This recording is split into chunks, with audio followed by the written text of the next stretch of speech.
আজকে আলোচনা করব ক্ষুদ্র কৃষক উন্নয়ন ফাউন্ডেশনে মাঠ কর্মকর্তা ও মাঠ সংগঠক পদে অপেক্ষমান তালিকা থেকে নিয়োগ প্রদান করেছে কর্তৃপক্ষ। সেই তালিকাটি আজকে আপনারা দেখতে পাবেন। আমি এর আগের একটি ভিডিওতে বলেছিলাম যে ক্ষুদ্র কৃষক উন্নয়ন ফাউন্ডেশনে মাঠ কর্মকর্তা ও মাঠ সংগঠক পদে অপেক্ষমান তালিকা থেকে কর্তৃপক্ষ নিয়োগ দিতে যাচ্ছে। তো কর্তৃপক্ষ কিন্তু অলরেডি নিয়োগ প্রদান করেছে অপেক্ষমান তালিকা থেকে। মাঠ কর্মকর্তা পদে প্রার্থীদের রোল নাম্বার দেওয়া আছে, আপনারা এখানে দেখে নিতে পারেন। মোট 38 জনকে সুপারিশ করছে অপেক্ষমান তালিকা থেকে, আর মাঠ সংগঠক পদে মোট 4 জনকে সুপারিশ করেছে।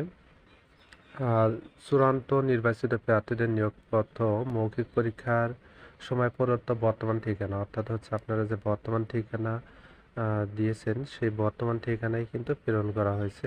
নির্বাচিত প্রার্থীগণ 30 জুন 2024 তারিখ ব্যবস্থাপনা পরিচালক ক্ষুদ্র কৃষক উন্নয়ন ফাউন্ডেশন পুরান কার্যালয়ে যোগদান করতে হবে।